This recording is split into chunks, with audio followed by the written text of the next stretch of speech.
Welcome to Monday Night TPK.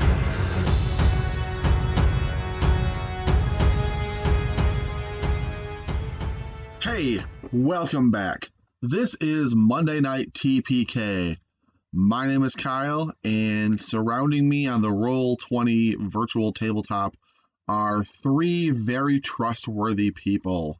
The kind of people that you could say, "Hey friend, will you hold this $100 bill while I run across the street to the bank?" And they would stand there on that street corner holding on to that $100 bill. Because you know what? They're good people. They do good things. However, their characters sometimes have flaws and sometimes they have insecurities, and those might manifest in the form of the occasional distrust. Sam, could you please tell me who, if anyone, amongst the party does Airedale distrust the most?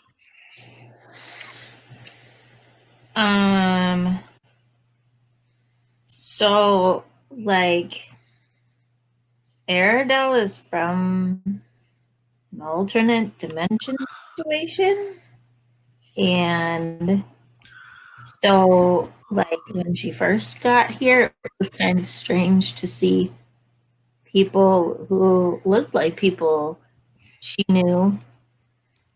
And it was all very strange. But she doesn't really distrust anyone because they haven't given her reason to distrust. But she does find it sort of odd that there are two Rixers now. That's fair. Sam. I'm sorry, I just talked to Sam. Yes? That was Sam. I'll try again. Matt. Oh, that's the same person. It's fine. Yes. Who does Brielle distrust? So, besides Negarixer, being the obvious choice, she probably would distrust Airedale the most, only because she's the newest party member. Okay. And she's been through a lot already with the wizard and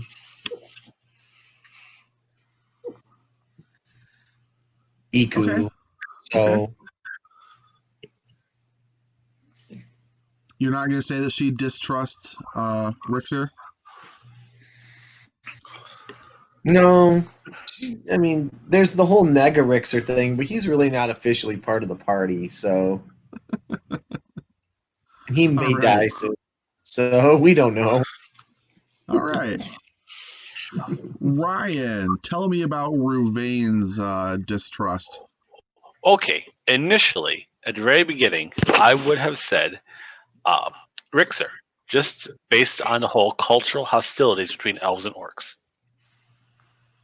But I got to thinking about it, and I thought, now, my initial thought was, who do I think would betray the party? But then, no.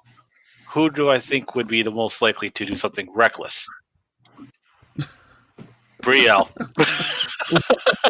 So, not in a betrayal sense, but someone who would do something reckless and maybe make things worse. Yep. Yeah, that seems fair. That seems fair. 100%. It's just not a lie. 100%. So Kyle, I've realized something. What's up, Sam?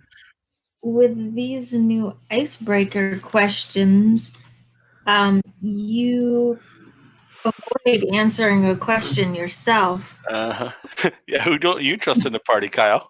So who does Iku distrust the most? You thought you were getting away, Kyle. I did like this new system I've been on for the past several weeks. I see you.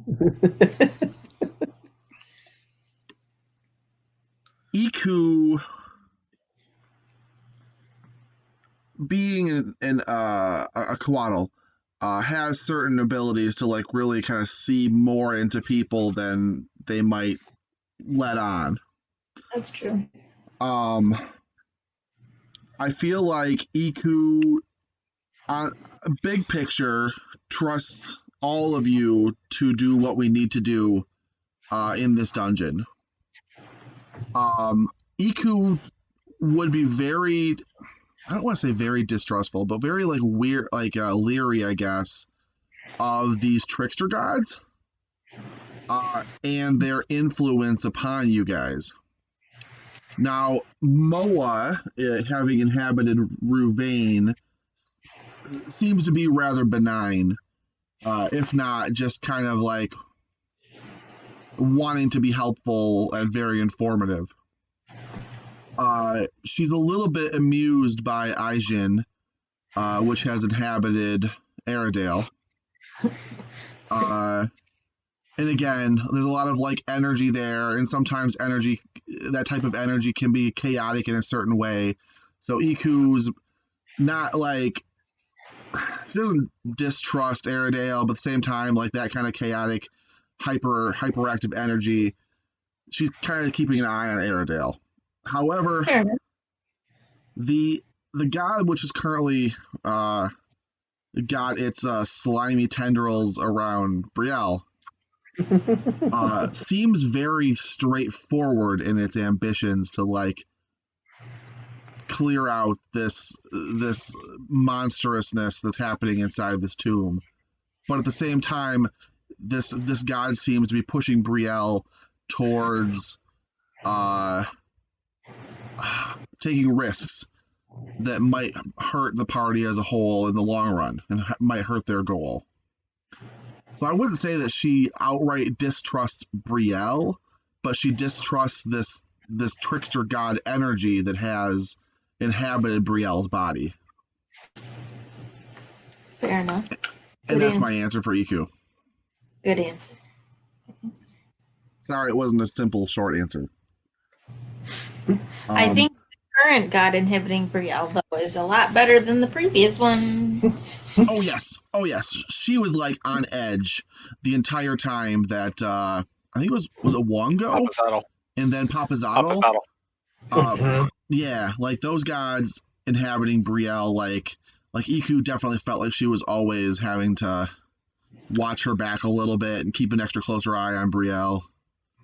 But Brielle also kind of kept them in check, so that shows, good, strong willpower had by Brielle.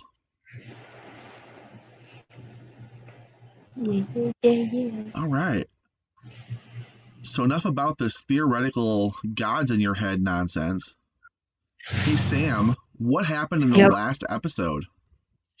In episode 85, Brielle got her bearings and looked toward Ruvain and announced she couldn't see. Airedale asked for the all clear. She came over to help and did some magic, and Brielle could see again. The group decided how to get Iku back with us. Airedale discussed shifting forms. Brielle suggested Ruvain use Dimension Door. The group backtracked to the Dead Orc Garden. Ruvain cast Dimension Door and made it to the control room. He found out that Iku now looked like a full goat person. Oh, yeah. Yeah. Ruvain talked to Iku for a bit and then returned with her to the garden orc room. I apologize. The group decided to rest before walking through the big door. The big door. Iku cured Brielle of the hunger, and Airedale ate several days' worth of rations. After some rest time, the group went back to the hag lair and to the big door. The big door. The group decided to let Second Rixer out to fight with us. Brielle gave Second Rixer a warhammer. Oh, sorry, Rixer the Second is what I named him. Nega Rixer. The group decided to open the door. Behind the door, there was a 10-foot wide and 20-foot long staircase that descended into to an orange illumination below. We walked down the stairs to a terrifying horror baby attached to a cylinder suspended over lava. The group stood together in awe. Brielle teleported to a balcony in the room and found several things with runes all over them. Brielle was wary of what she found.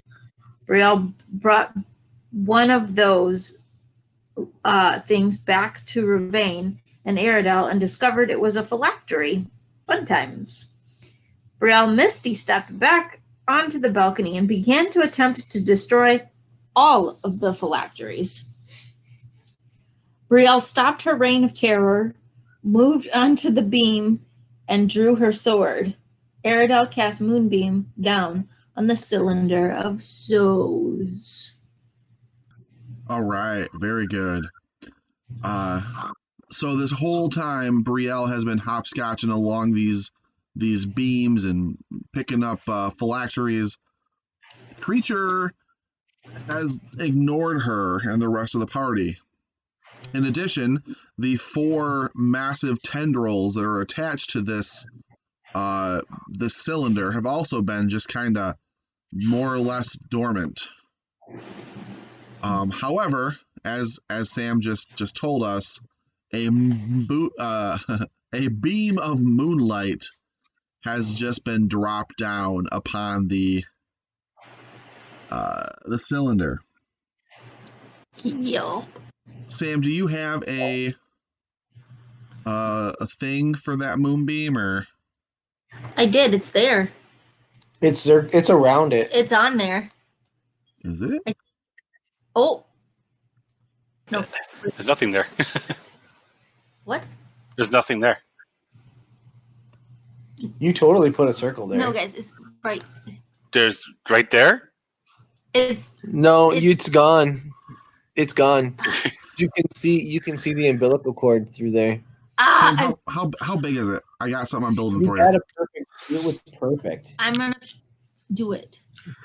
All right, so it doesn't do anything damage wise until It starts.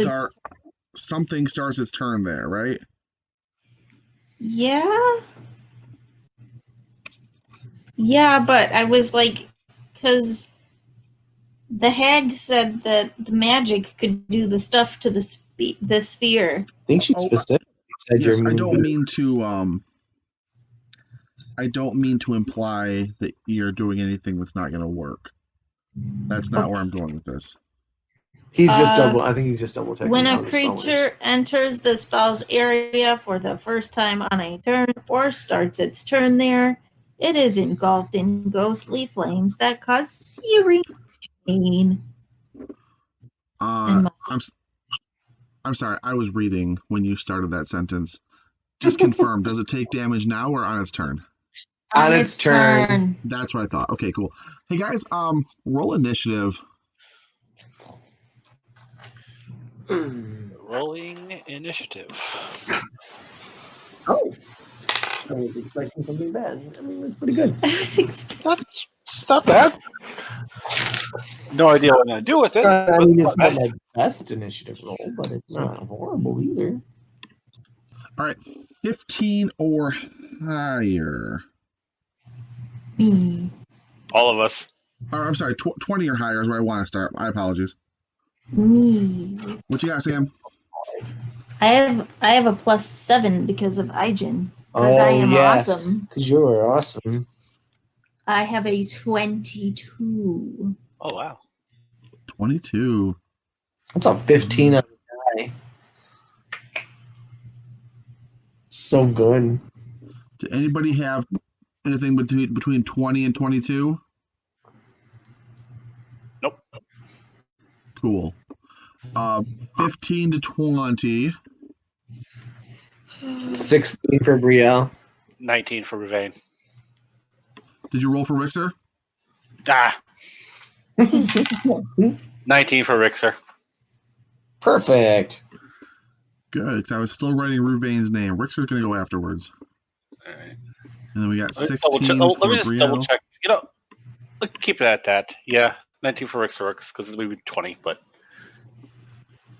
All right. Is that all of you guys? I got Airedale, Ruvain, Rixer, and Brielle. Yes, I think that's all. All of us in the party, yeah. There's Negarixer. And Igu. Yep, I have Renega Rixers right here. Negarixer. Roxas? Negarixer. Right, Nega Rick. Negarick. All right, Sam. So, as kind of like a pre-round or surprise action, you have cast Moonbeam. It is now shining down upon this thing. If this tube somehow gets a turn, it will take damage. And don't worry, it will take. Your spell works. What are you doing? It's pretty clear that the floating evil god baby is paying more attention to what's happening in the room now, and you start to see the tentacles on this bizarre apparatus start to writhe around. Okay. I guess I will, because yes. This tentacle right here. Is that where They're actually in those spots? For the moment, I'll say yes, but ultimately they're going to be moving around pretty much a lot and very quickly. So, Oh. for the moment, just yes, they can be where you are, where you're targeting. To know where this is going. Okay. Just trying to figure out what I can do without breaking my concentration. So give me a hot second. Sure. Says it. Suck when you're the spellcaster and you have to go first. Druid is a little tricky. So I guess thank you very much for allowing that to be right there. I will poison spray it. Okay. It needs to make a Constitution saving throw. Done. It saves. Okay. Sure. That's all I can do. Why are you laughing? I don't like this. Because I was staring at Kyle the whole time. So. Thanks, you're laughing at me. I always appreciate that.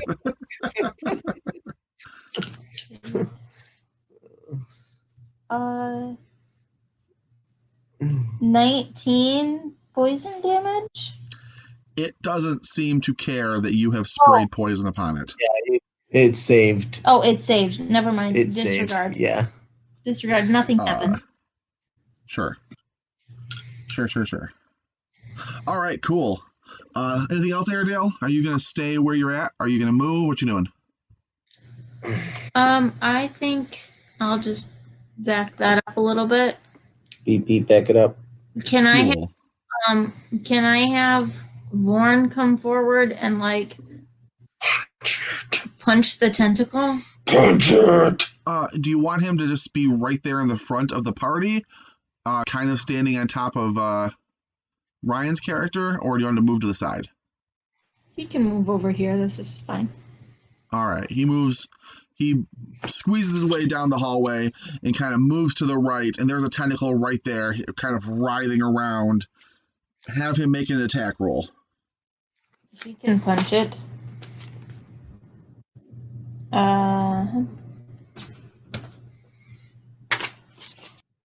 Well, probably not then. That's a 13. This thing is moving fast, and Rixer is not able to do that. That's fine. All right, cool. Thank you, Sam. Anything else? Nope. Awesome. It is the room's turn. The first thing I'm going to have happen is that Moonbeam is going to do some damage to that Soulmonger, Sam. Roll your beautiful damage. Okay.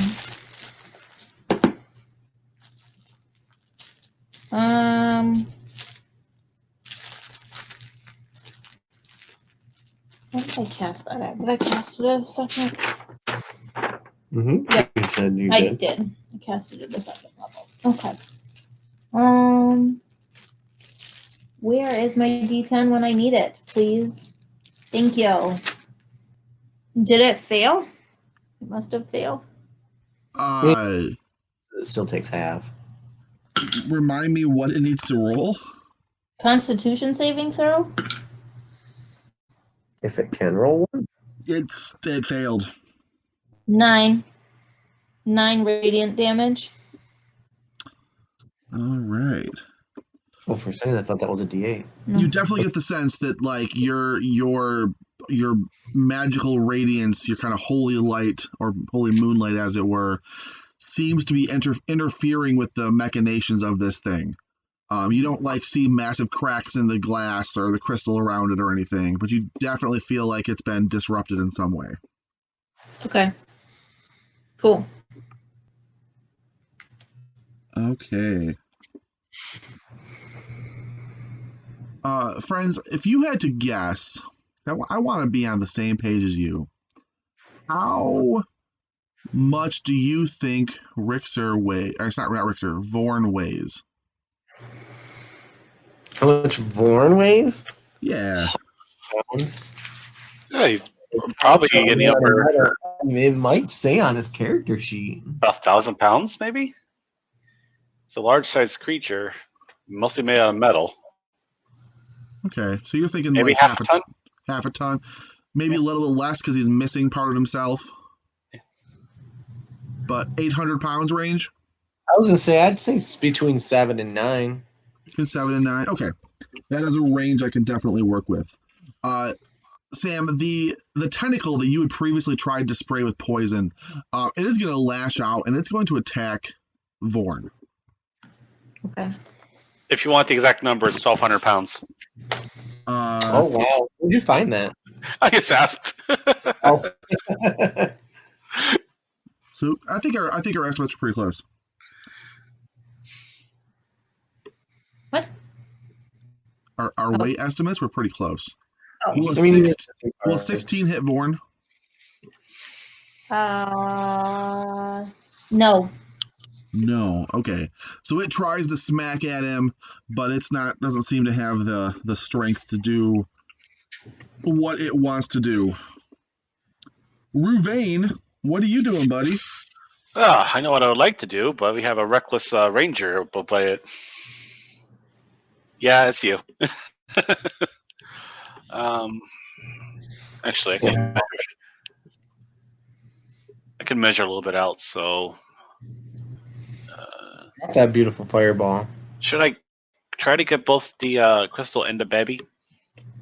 Burn it! Burn it! Burn it! Burn it!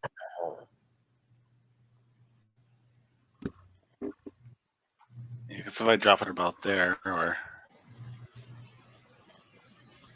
yeah, I can drop it around there and get them both without getting Brielle. With those jars. Yeah, jars will be fine. Maybe. Is it going to hit the jars? But I will cast a 4th level fireball. Ooh. All right, cool. In range of the cylinder, in range of the atropole, and then serious question though: will it be within range of any of the canisters as their locations are depicted on the map, Ryan? I think you may hit that smallest one, wouldn't it? Let's see. So I was trying to avoid Brielle, so I would have to go about here. Yeah, it would. Oh, it's hit quite a few of them, actually. Yeah, it's going to probably hit everything. All right, so let's deal with first things first here. I am going to give you a dexterity save from the creature. And I'll start rolling up 10d6.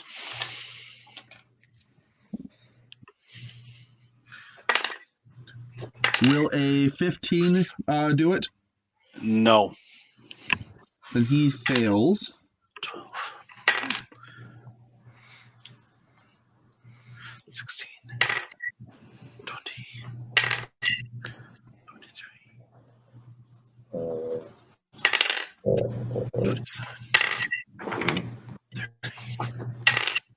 36. 35. Okay. That is 35 points of fire damage to everything that failed. Awesome. Then I'm a shimmy move a little bit. 5, 10, 15, 20, I 25. dropped the fireball, and then I ran away. Uh, 30 is about as far as I can get. all right, cool. Very good. So you launch your fireball into the room. You see part of the fire wash across the atropole. You definitely see it wince and just kind of like bob angrily in the air. The flames definitely wash over the Soulmonger in the center of the room, and you can see that parts of the crystal are kind of like blackened a little bit from the fire. But your fireball also knocks around the phylacteries on that balcony a little bit. Ryan, give me a D100. Sure thing. I hope they shoot off like fireworks. Maybe. 10th place, 1st place, that's a D6. I'm not rolling that. That is a 36. They clank against each other, and you can kind of make out that they're blown back against the back far wall, but nothing more interesting than that happens. Damn. Interesting. Okay. That will conclude Ruvain's turn. Trust me, Matt, I want interesting things to happen too, but I know you do. I don't want to be totally unfair and make this too, like, outlandish and bizarre. Ryan, it's now Rixer's turn. All right, Rixer Prime probably thinks the best thing to do right now is to run up to where Vorn is and try to strike that tentacle. Okay, he can totally do that. Right. Do you have control of his portrait? I do. Okay. I want to move right by where Vorn is, but he's kind of occupying the space, so I assume I can hit from right there. Yeah, it's kind of hovering in front of Warren there in general. You can totally hit it from there. All right, then let's use his samurai ability to get advantage on these attacks. Okay. And that is a 26. That will be a hit. Right. I need a D8. Sorry for the rummaging noise. I did as quietly as possible. Plus 7. It's 12 points of slashing damage. It cuts deep, but it is not like severed or anything. All right, and he will swing again. Okay. Advantage. Bullocks. That's not good. 15? 15 hits. Oh, wow. All right. And that is 11 points of slashing damage. Rixer has 5 temporary HP, and that will conclude his turn. All right. So it is he chopped it real good with his axe. It's barely holding together. It looks like another good blow, and this thing might actually be totally severed. Neat. Like it. Okay. All right. So that puts Rixer right at the edge of the lava lake, though. I'm just gonna say that though. Brielle, That's not good. What are you doing, Brielle? Brielle is gonna hit the thing. The big glass tube with all the souls in it. Okay. Well, swing my swordy sword.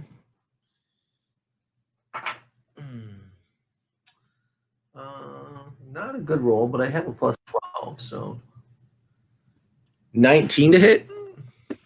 Let me double check. 19 isn't gonna do it. I mean, you physically made contact with it, but this thing is very hard and very sturdy, and you don't feel like you did any damage. Roll better than a 7, please. That's better. 22. 22 will do it. Okay.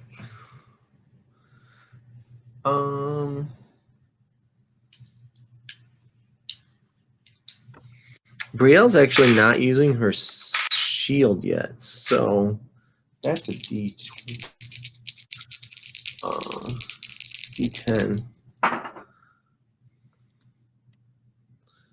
Oh, that's only a 3 there.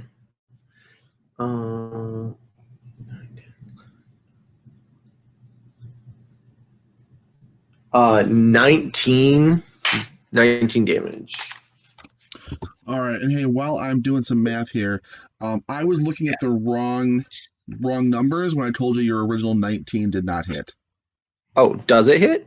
It does hit. So if you want to roll me damage for that attack also, I will roll you damage for that. I will roll that beautiful damage. Oh, I thought you might want to. yeah. That D10 was a little bit lower than I wanted it to be.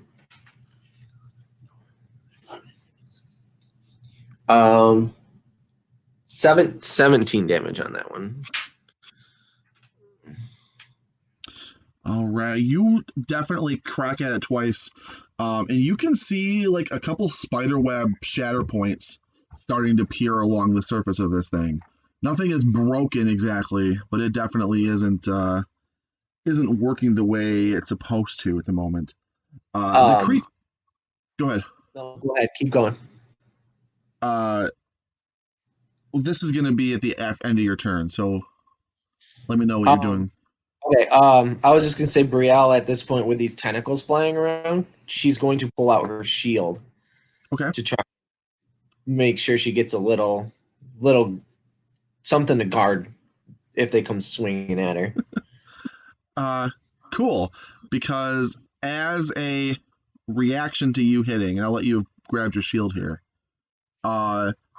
The tentacle, I guess, that is to the right of our screen here, it whips around back at you and is going to try to attack you as a reaction to you hitting it with a melee attack, essentially. So it is going to. That sucks a lot. It's going to miss wildly with an 11. Whew. Also, the Atropole is going to use a legendary action at now the end of your turn. It lets out an ear-splitting just wail as it just screams in just obscene horror. And I need everybody to, this is including Iku and Negarixer, give me Constitution saves. Oh no. Negarixer fails. Oh no. Iku fails. God damn it. Now I gotta deal with this. Inspiration. Okay. Ravain fails. Don't you have inspiration, Ravain? Do I? I don't think I do. You have a point of inspiration. I have it marked on my sheet, but we've rested like a lot of times since then. I'm pretty sure you've got. Does it go away when you rest? I had no idea. Yeah, they do. Oh, I will leave it up to our DM. Nah, if you had it before, you keep it. Unless you're using them as hero points. Hero points don't go away when you sleep. I don't know what hero points are, but rule. Hey, that's okay. It's still like a.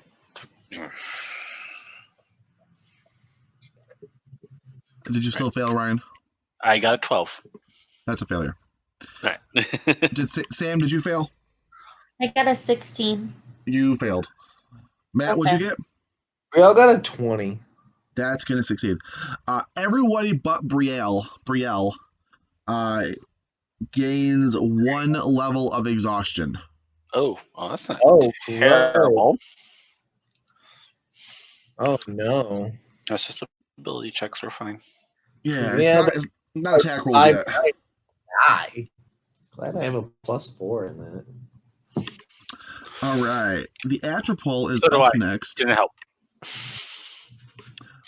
Matt, the creature looks at like its one good eye kind of like locks in and focuses on Brielle, and you feel this just wash of just like cold energy pour off this thing. And when it comes to your turn again, we'll have fun with that. Okay. Okay. Oh no. But I'm gonna. It is gonna bob away from you a little bit. You can take attack of opportunity if you'd like. Oh yeah, I will take that. Because it is not gonna disengage. It's just gonna kind of float away from you. I don't know if that'll hit. 18. 18 will hit. Nice. Thank God I have a plus 12 in this thing. Let's see. I do not have my hunter's mark on it. 13 points of damage. All right. It is going to look at you, and you need to make a Constitution saving throw. Oh, 23, my friend. 19 plus. You're going to save on this, but you're still going to take half damage. So you are going to take 16 points of necrotic damage, and some of the burn marks that were on this atropole from when that fireball went off next to it, you can see some of those burns start to heal and fade away. Oh no. I don't like that. I do. I like that a lot, actually. You ugly mother trucker. You ugly pus bucket. All right. Nega Rixer is up. He is going to sprint forward out of the hallway, and he is going to become adjacent to this strut that is actually standing right next to regular Rixer, or Rixer Prime. Guys, I think if we break this, I think it'll fall. And he takes this regular, what is it, Warhammer, that Brielle gave him, and he brings it down hard with all his might upon the adamantine strut, and it clangs loudly across the lava-filled chamber. And that's his turn. Iku is going to... Hold on, I gotta find a page of the monster manual, because that's where her stats are. All right, Iku is going to also move out into the chamber. Kind of in the direction of where Ruvain has gone off to hide. And as an action, she will kind of like look up and put her arms out, and kind of all at once there's a quick burst of light, and her goat human form changes. Oh man, that's automatically cool. To a flying winged serpent that kind of hovers in the spot where she once stood. And that is going to be her action. So she is transforming herself into her final form, as it were. If you want to go that route. Haven't you seen my final form? Aradale, what are you doing? Thank you. She's been measuring for like the last 3 turns. I wondered who was doing that. Yeah. Okay. Well, so here's what's going to happen. What's going to happen? I got my staff of the woodlands, right? Yeah. Okay. So a circular wall of thorns appear. Okay. It's going to be centered here. Oh, it won't let me ping. Here. Okay. On the balcony. Yep, and it's going to go out 20 feet. Does that say radius or diameter? 10 foot diameter, and is up to 20 feet high and 5 feet thick. Is that the line? Just to make.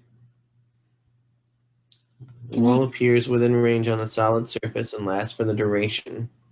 You choose to make the wall up to 60 feet long, 10 feet high, and 5 feet thick, or a circle that has a 20-foot diameter and is up to 20 feet. Okay, so When the wall appears, each creature within it its area must make a dexterity saving throw. Okay, so I read that. Okay, so it's just kidding. So it's going to essentially start on this beam here, Okay. and then it goes out. It's a 10-foot diameter, so 10 feet. So essentially, it's just covering baby. Got it.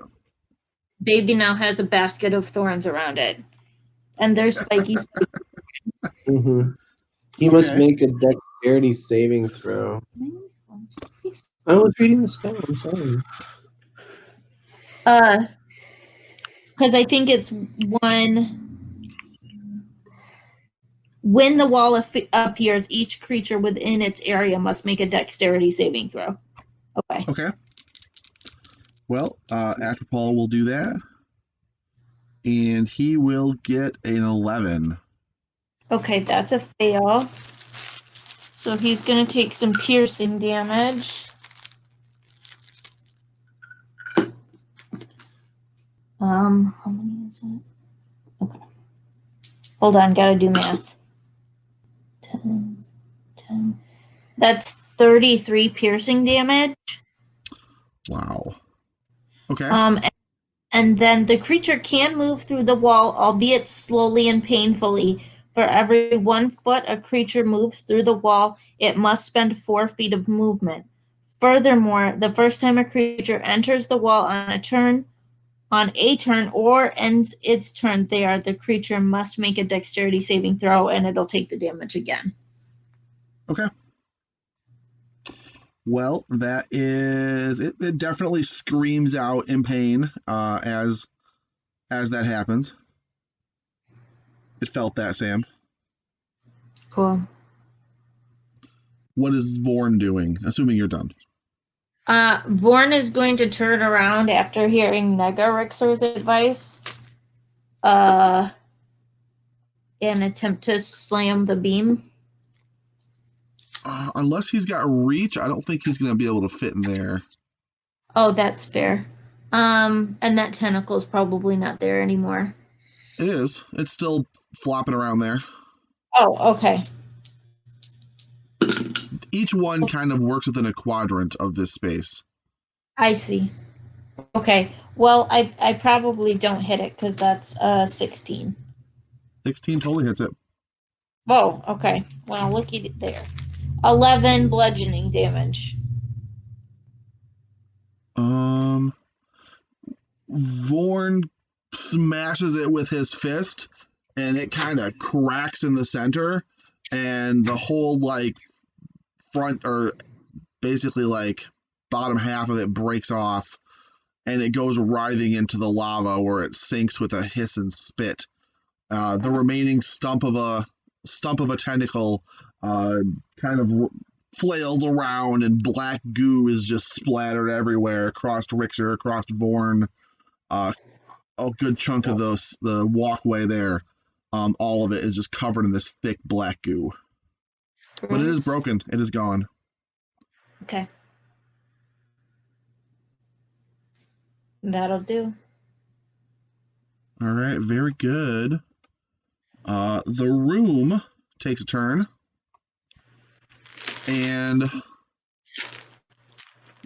the room is getting the actor, or so many things here. The Soulmonger is going to take some damage. I'm assuming from the moonbeam. Yep.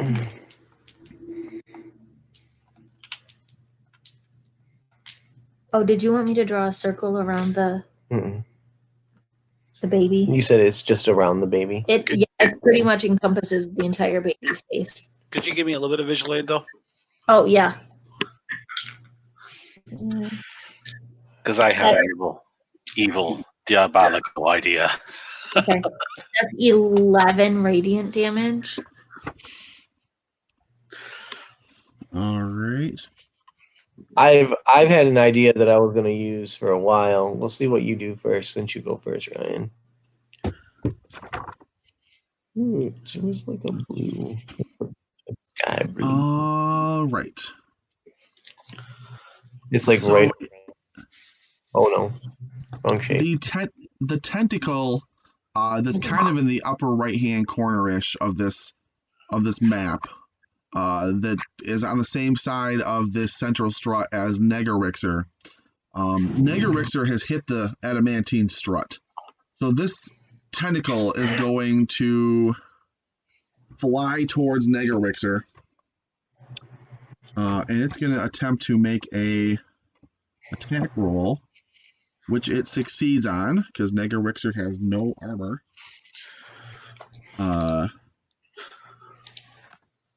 And let's see here. It'll be 4d8s.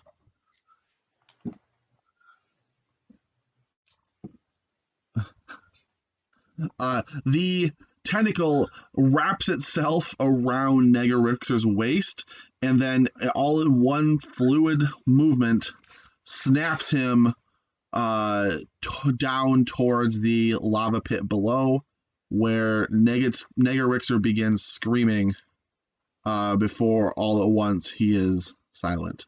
So, yeah. That's not foreshadowing at all, folks. That's the room. Ruvain, you are starting your turn within 30 feet of the Atropole. Okay, Yes. Kyle, this spell is a little bit bigger than we realized. Okay, what you got?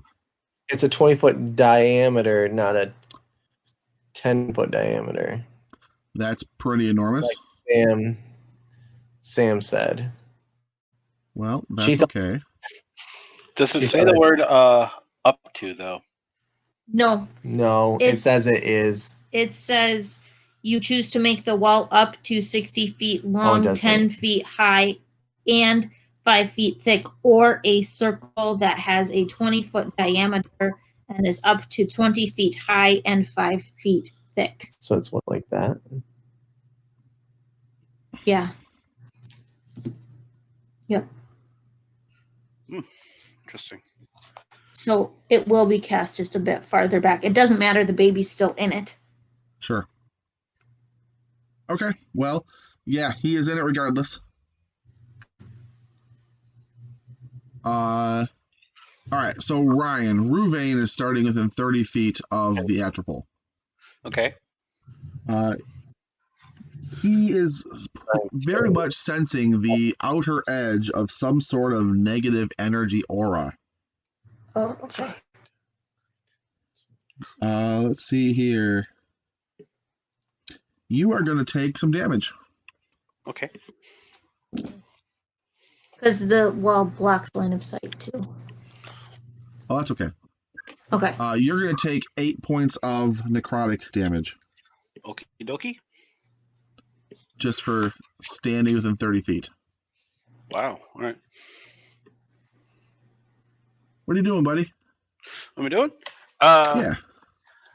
Let's see. I see. Baby has been nice and put away in a nice cozy crib. I'm gonna make him nice and toasty by swaddling him in a wall fire. Do you need line of sight to put the fireball in there? Fireball? No, he's making a wall of fire. Ryan, our plan is beautiful. Okay, keep doing what you're doing. But is great.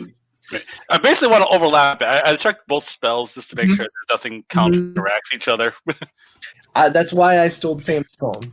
And she was like, "Give me my phone back." I'm like, "I need to see it to read if it counters what I'm doing."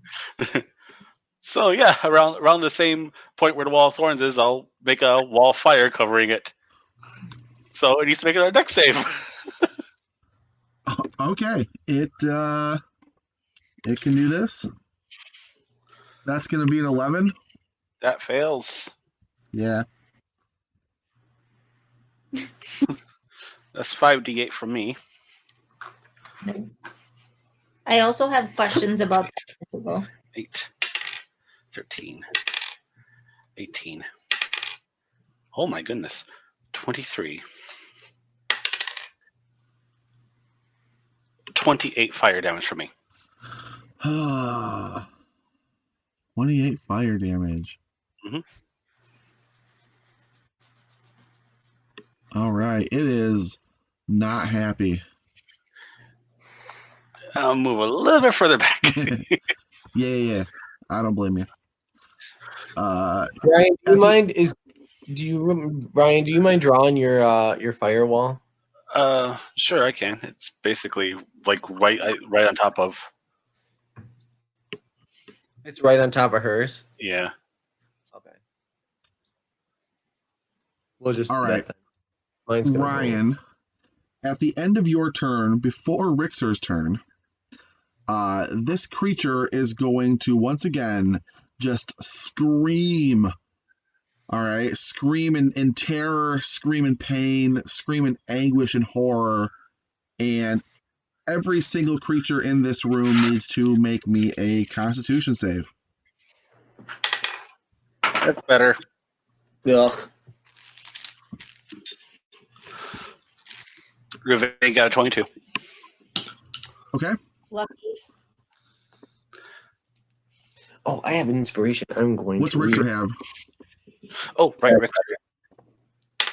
but it's still probably not enough. Rixer got, it looks to be a 14, if I'm doing the math right.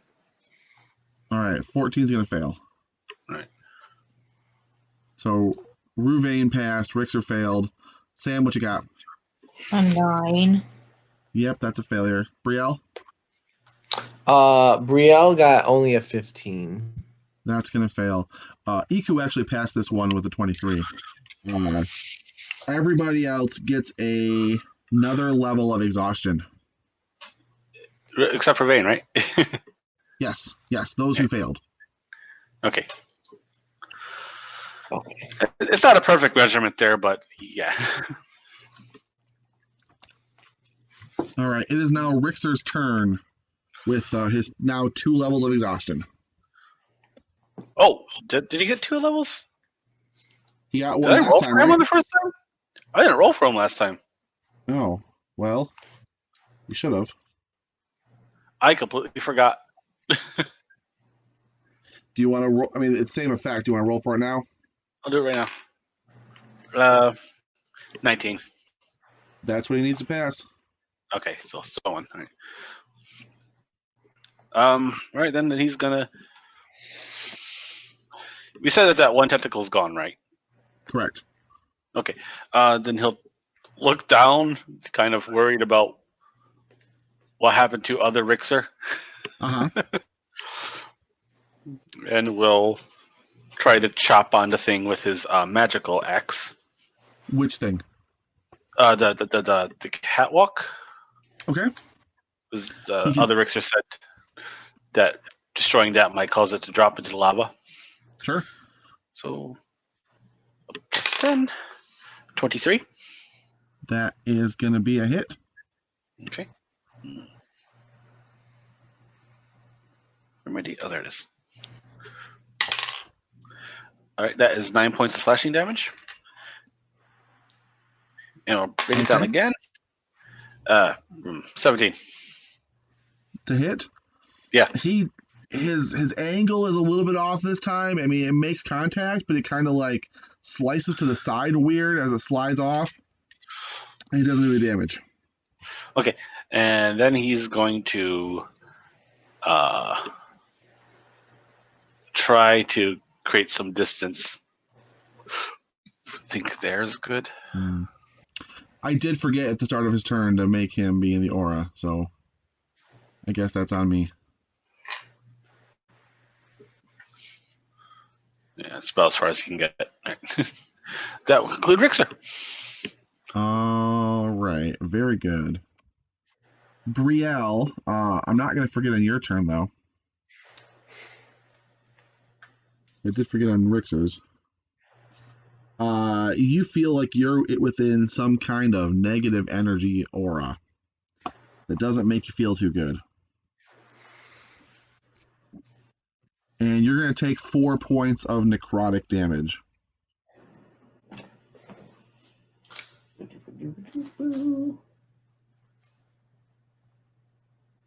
And Brielle, it's your turn. Okay. So, my original plan was to do this wall thing when the baby got into the fight, and everybody else stole my idea. So I wind wall for this fight, and I'm casting it now. There's going to be a 50-foot perimeter of wall around the baby. Swirling wind. Okay. I need the baby to make a strength saving throw. It's a lot better these than it is deck saves. Ooh, very good. 22. You suck. You're going to take half, so that'll be 6 damage. Okay.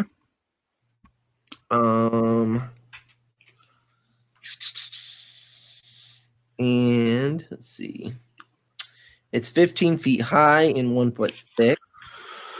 And it works the same way as all of theirs. If you try to pass through it, you take damage. Also, heads up, projectiles cannot go through it. So if we try to shoot arrows or any other kind of projectiles, the wind will push them up in a way. So it cannot shoot a projectile out, which I don't think it's going to, and we cannot shoot projectiles in. No projectile baby vomit. No projectiles. Yay. Okay. So we got an earth wall, a fire wall, a wind wall. Someone cast water wall. Yeah, I know we need water. All right. It is the Atropul's turn. And it seems to be very much confused by all of these things that are rushing around it. It is going to instead. Sam, does yours start at the beginning of the turn or the end of the turn? End of turn. All right. Do all of them take damage if you're here, or just the one?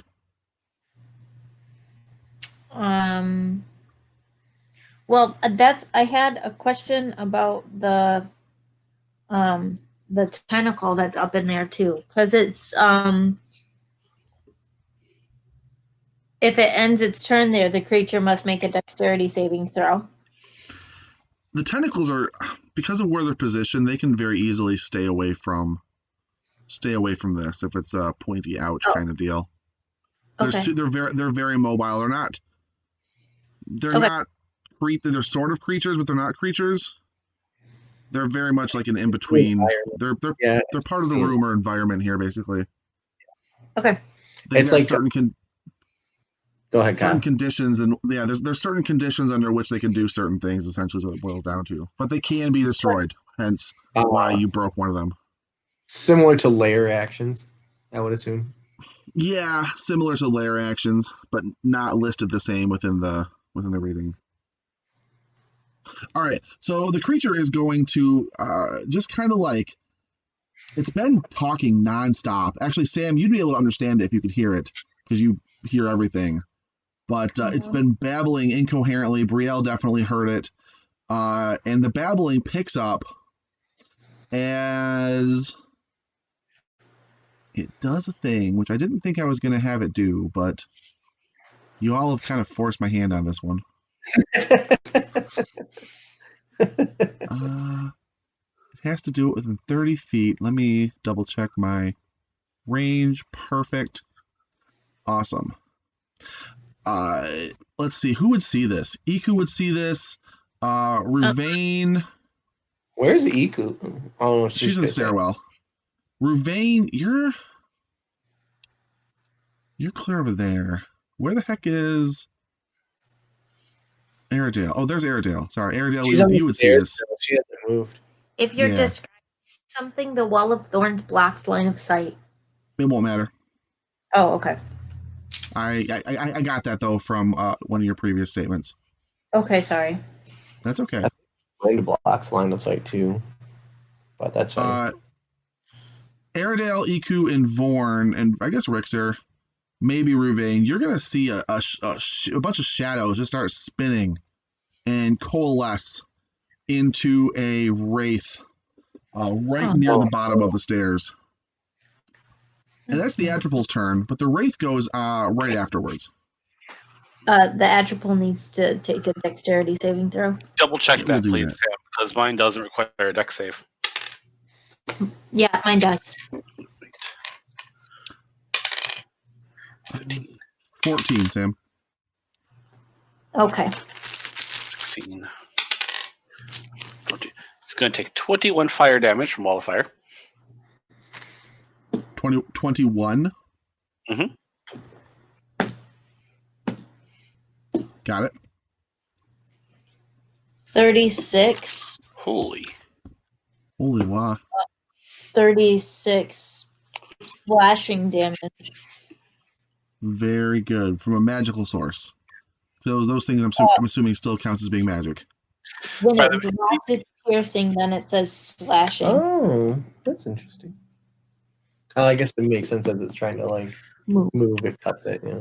Just in case it makes a difference, these spells are above 3rd level. It does not at the moment. Okay. Because I know certain monsters like Rixasha that say, oh, you can't touch it. Yep. I got you. All right. This wraith is going to rush towards Airedale that was just created. This wraith that was just created. And it is going to put its hands out. And Airedale, you can kind of feel the beginnings of some sort of negative necrotic spell being formed. Will a 16 hit you? Yeah, it matches. Very good. You're going to take some damage here. That's interesting. I didn't notice your spell save and your AC are exactly the same. That actually, the spell save might be higher now. Yeah. All right, you're going to take 17 points of necrotic damage. And Seven. you need to give 17, yep. And you need to give me a constitution save. Oh. Great. Lucky. Yeah. Good roll, and then it went poopy. Mm-hmm. 11. This is good. All right. So, what did I say? 17 points of damage. Yeah. Your maximum hit point total has gone down by 17. Okay. Yeah. Oh, that's not good. Mm-hmm. Those don't usually go away until a long rest. Oh, God. All right. It is now Iku's turn. And Iku is within the negative energy zone. So she's going to take some damage. Ooh. What the hell is her maximum? Oh. Right, that's what I thought. Then, all right, she doesn't seem to like that. She's also a little bit confused about what she can be doing right now. She kind of came into this expecting to like fly at the Atropole and do some badass stuff. That seems like a poor choice now.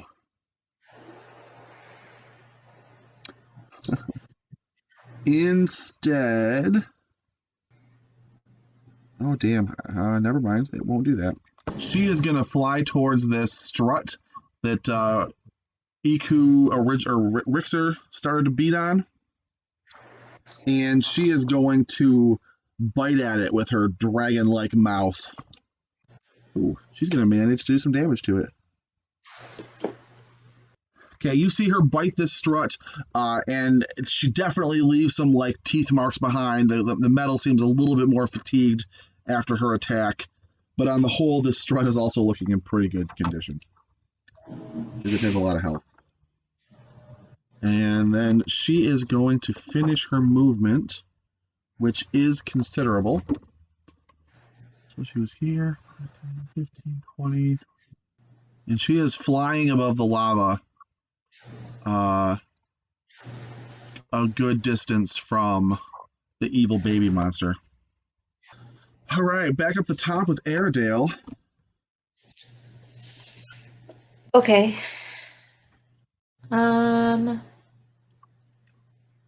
Sure.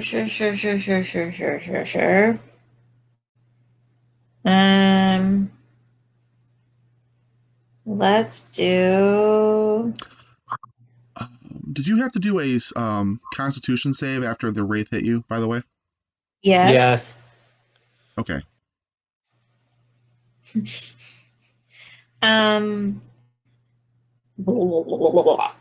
Let's. Oh, that's concentration. Sure. Let's bonus action Shillelagh. Okay. And give the wraith a little thump. Maybe. I don't know.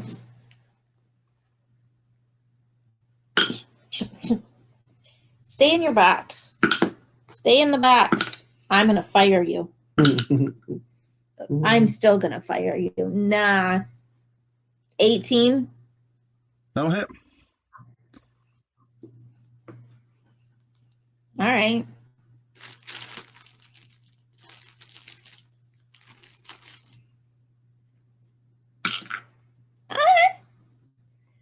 Eight. I mean, it definitely, even though the thing seems to be partially incorporeal, your magical stick seems to have hit it and hurt it. It flinches, and you feel like you made contact with something solid.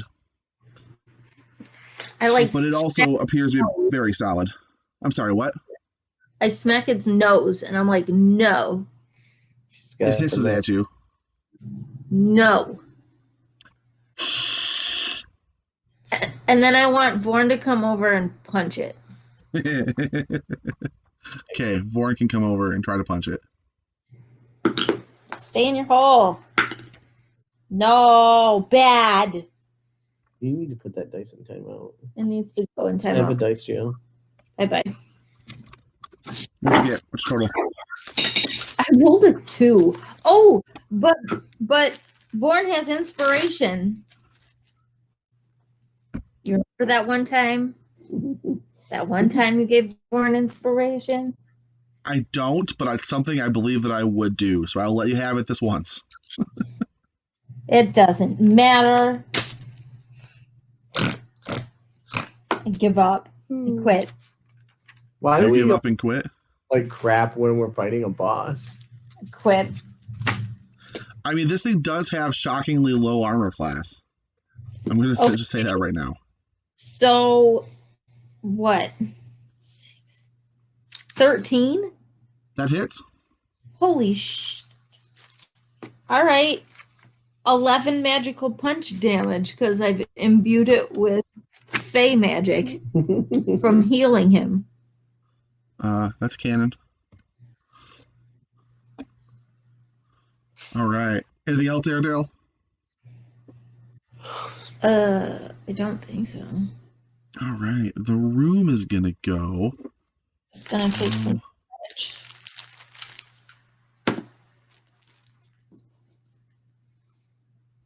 Is my moonbeam like searing through the support beams? Because that would be optimal. No. The support beams seem to be unaffected by moonbeam. Okay. Oh, frack. I mean, your first roll was good, though. It's just 9 radiant damage. You are definitely starting to see some of the cracks that Brielle's sword attack made start to widen. And you can see every once in a while little wisps of white start to like fizzle through those cracks. Be free, my souls. Be free. All right. Go find your plane of existence. Or whatever. Brielle. Yeah. The tentacle that is in the same quadrant as you is going to make an attack at you. It's going to try to kill you to death, possibly. Let's see if I can hit you. Ooh, that's a maybe. Unnatural 20. Yes. Very good.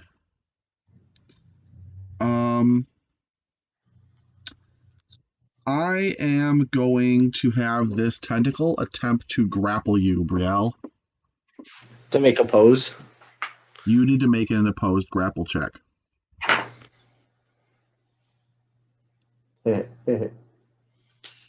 Come on, Kuba-san. 27? There we go. Do it. All right. You don't get instantly thrown in the lava. In case you want to know what you were up against just now. I've been waiting for it, truthfully. The other ones aren't able to.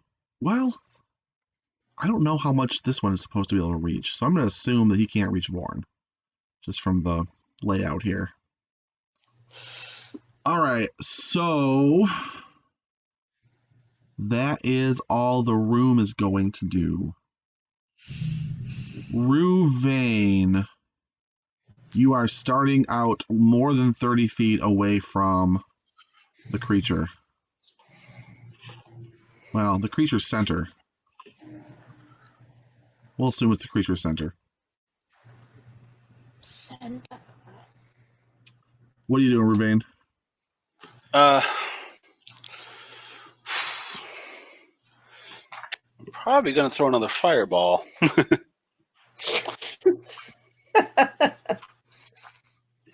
It's because it's my most damaging thing I can do, and it was one of my only offensive spells. So this is the point then where I have to wonder, like, you can't see the creature because it's covered in thorns. I'm checking because it's not targeting a creature; it's targeting an area. Right. But at what point, like, can the magical thorns be destroyed, Sam? No. I do not believe so. It doesn't say they can be damaged by fire. There are spells similar to that say fire will damage it. Yeah, like gust of wind, or cloud kill says if a strong wind is cast on it, it's dispelled. Okay. Or web says that fire destroys them. Carry on, Ryan. Okay. So yeah, first I need to find a good spot to make sure I don't hit Brielle. That seems good. He'll get both the cylinder and the Babby. Yeah, so we'll do a fireball right there. We'll just do a third level one because we need that fourth level spell slot for something else. All right. The Nothing. creature gets a 15. That does not succeed. Boom. The 86. Ooh, strong already. 6, 11, 16. Oh my goodness. 22. 24. Sorry, 26. And 30. 30 points of fire damage to both.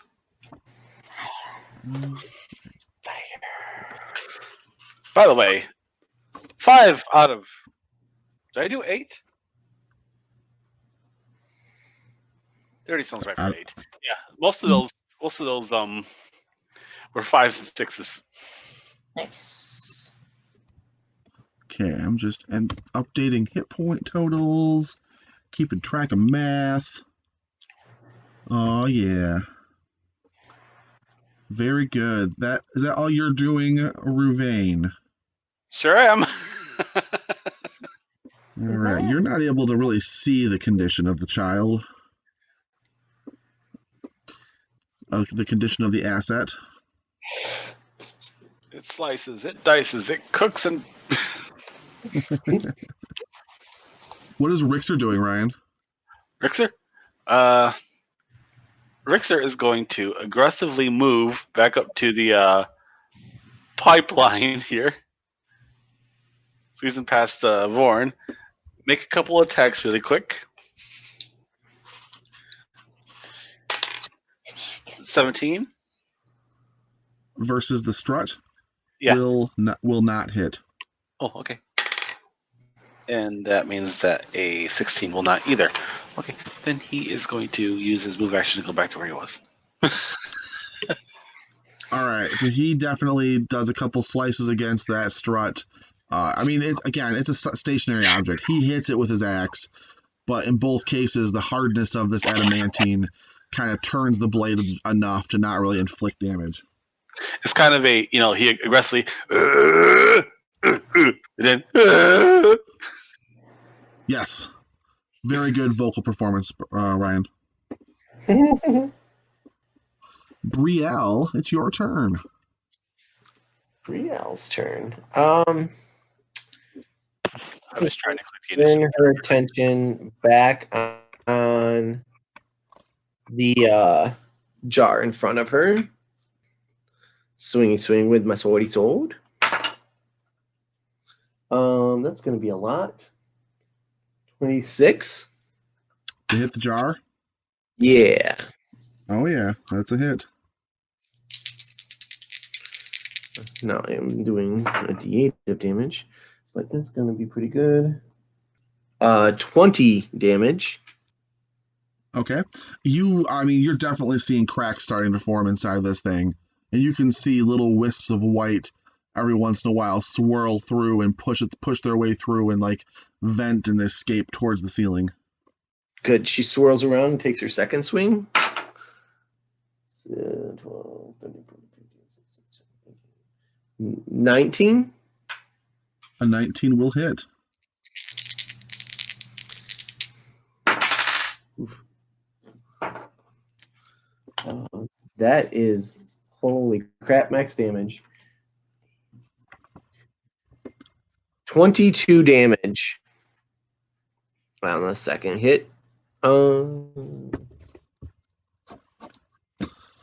she brings her sword around again, and once again she makes very easy contact with this soulmonger in the center of the room.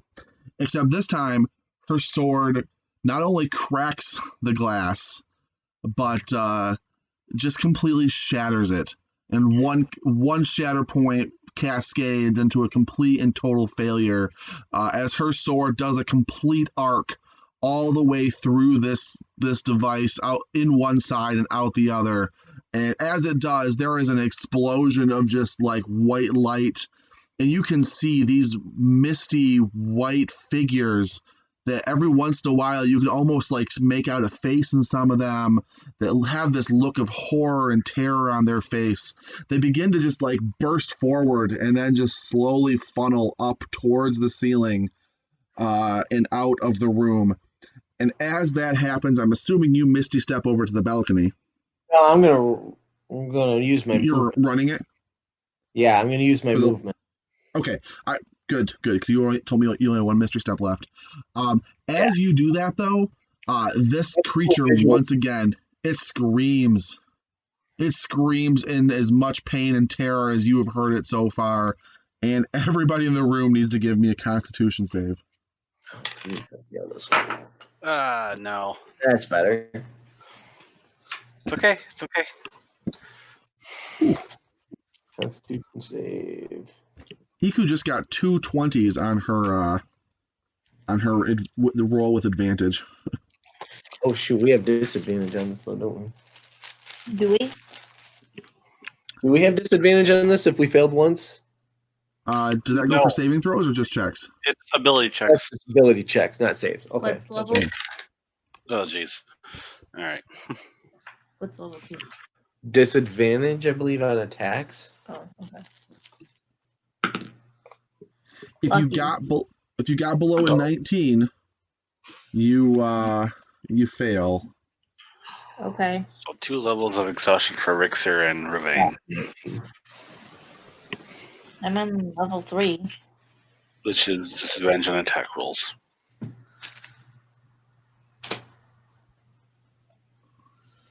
All right. So the Soulmonger, by all appearances, seems to have been destroyed.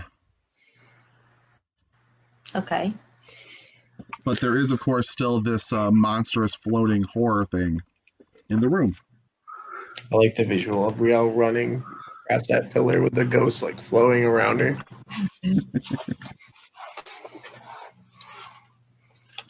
Oh, hey, there's actually a thing for me to read here to you. The crystal cylinder shatters, and a myriad of tiny lights pour forth from within. These bright souls coil through the air like a tornado, blazing upward and then vanishing in a blinding spectral flash. I feel like my description wasn't too far off. Oh, that's pretty close, yeah. All right. Cool beans. The Meanwhile, wraith on is baby now. radio. What's that, Ryan? I said, meanwhile, on the baby radio. The Atropole can't see you guys. If it could see you guys right now, oh boy. Oh boy. Oh boy. Was it just the baby's turn? It is the No. baby's turn, and the baby is unable to summon another wraith at the moment because it has not recharged. Okay, so it's going to take some damage then. It's going to take some damage then. A dexterity saving throw. It can do that. Okay. Hey. 17. 17, and that's already halved for you. Thank you. Yep. All right. It is screaming gibberish. Samantha, Aradale would be able to tell because she can now apparently understand Celestial. Cool.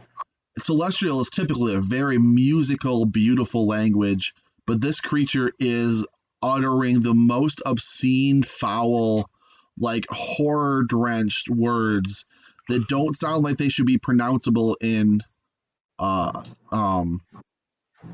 Celestial, but somehow, and they don't make sense together. The beginning of one insult twists and bends to be nonsense into another one, and it's just totally inane. But it's not pretty. Okay. Oh. Also, the Wraith is having a turn now. Oh, is it then at the end of their baby's turn, 29 fire damage? Sure, I can do that. Shake and bake.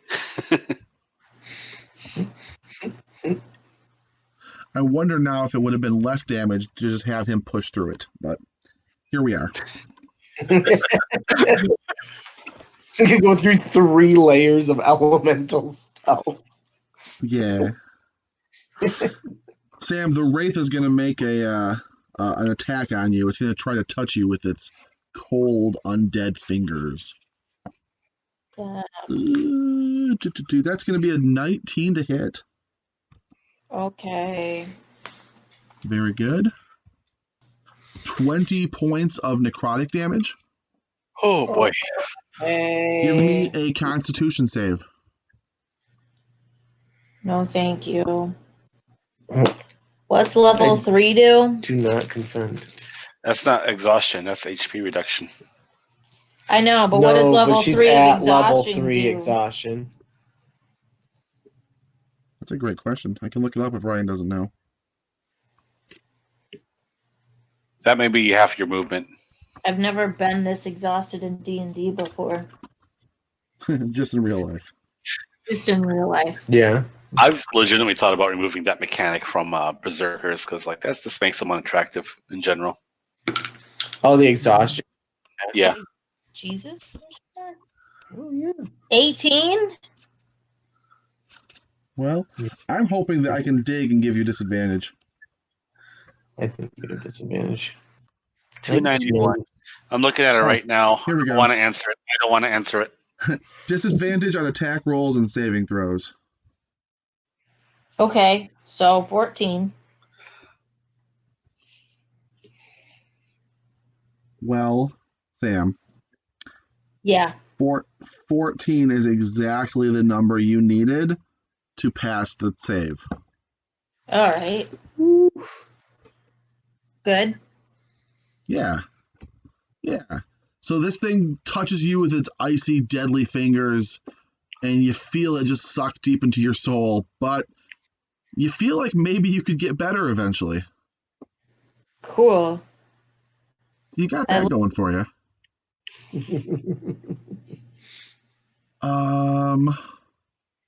It is now Iku's turn, and she is outside of the zone of this creature. Iku is actually going to move forward and attack this wraith with her bitey bite attack. Oh, thank God. You should move Because- the no, right on the fucking wraith. Yeah, I'm going to. But She no. can do that. Oh, that's going to be a lot. That's going to be a 27 to hit. She doesn't do a ton of damage. Oh, well, she maxes it. 9 points. All right. Iku leans in there and she bites the wraith on the shoulder, and it kind of howls in this like silent scream. But it's definitely still hovering. Aerodel will say, "Get out of the way. Get out of the Iku way." has met you, and Iku has a fuckload of movement, so she will just simply fly back here by Ruvain. Perfect.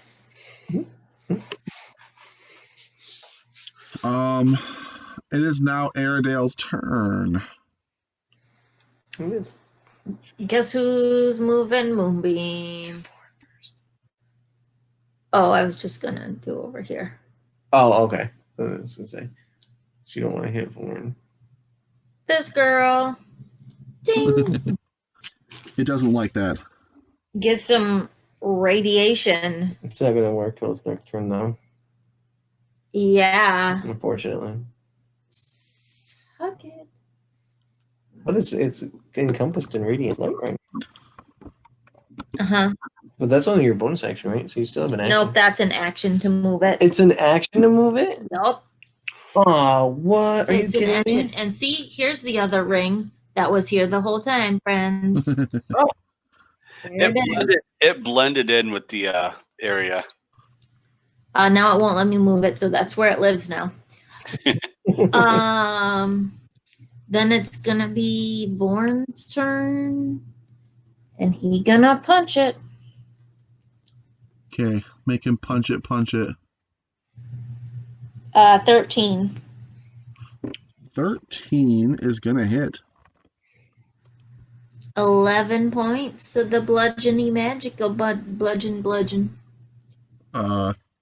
Yeah, that. Airedale really is exhausted, isn't she? Yep. All right, cool beans. Oh, never mind. Cool beans. I was gonna. Never mind. Nope. Forget it. All right, everything in the room that can do something is unable to do things. In fact, you would have noticed that the tentacles went limp as soon as the rest of the Soulmonger was destroyed. Yeah. So it is now Ruvain's turn, and you are fully outside of the aura of that monster. I hate to be that kind of wizard. I really didn't want to be that kind of wizard. Well, does nothing but fireball. Yeah. But like I said, it's my most damaging ability right now. Do it. And with literally nobody else around it, why not take advantage? Yeah. My spell selection was based around utility, but they're in an area where utility isn't really useful. So yeah, it's going to be another 8d6 of fire damage. Maybe it's only half that. Maybe. Just I'm because still rolling. he has a -3 to his dexterity. Oof. Oof. That'll be a 15. Does not make it. I figured. That would beat me. It matches me. 6. 11. All y'all with like your 17 guesses here. 17. 18. This is crappy. 23 fire damage. All right, so you chuck your fireball, and you can see the fire wash into this elemental cage that you have built. Let's call it what it Uh, is. Elemental chaos. And for a moment, you hear this loud howling cry that you've been pretty accustomed to, and then sort of all at once, it goes silent. And you can see a lifeless corpse slowly like fall through the elemental restraints. Kind of rips through the thorn ball. It bounces off the adamantine strut and hits the lava 30 feet below. Double tap. Fireball. Yeah, I was gonna say I don't. Yeah. Oh, now maybe that there's a giant red X on it. A little bit better, but that wraith is still there. Should have hung it by its umbilical cord.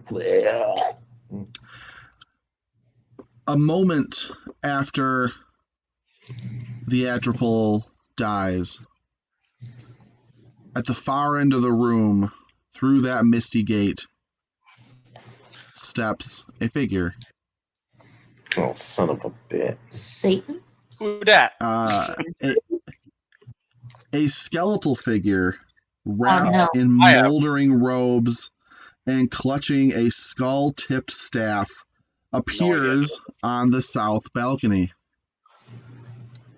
Hateful pinpricks of white light burn in its eye sockets, and a 2-foot diameter sphere of utter darkness floats beside it. He looks about the room with just a look of annoyance across his face. And very one by one, he definitely sees Brielle. Across the room, he sees Rixer, Vorn, and Aradale. And then finally, eyes on Iku and Ruvain. And I feel like this is a great time to end the episode. Okie dokie, that's all for tonight. Thanks for listening. If you want to get to know us better, you can find us on Facebook, Twitter, and Instagram at Monday Night TPK. You can also find Monday Night TPK at Above the Table Games on YouTube. Don't forget to rate and review us on iTunes. Thanks for listening, and we'll always save a seat at the table just for you.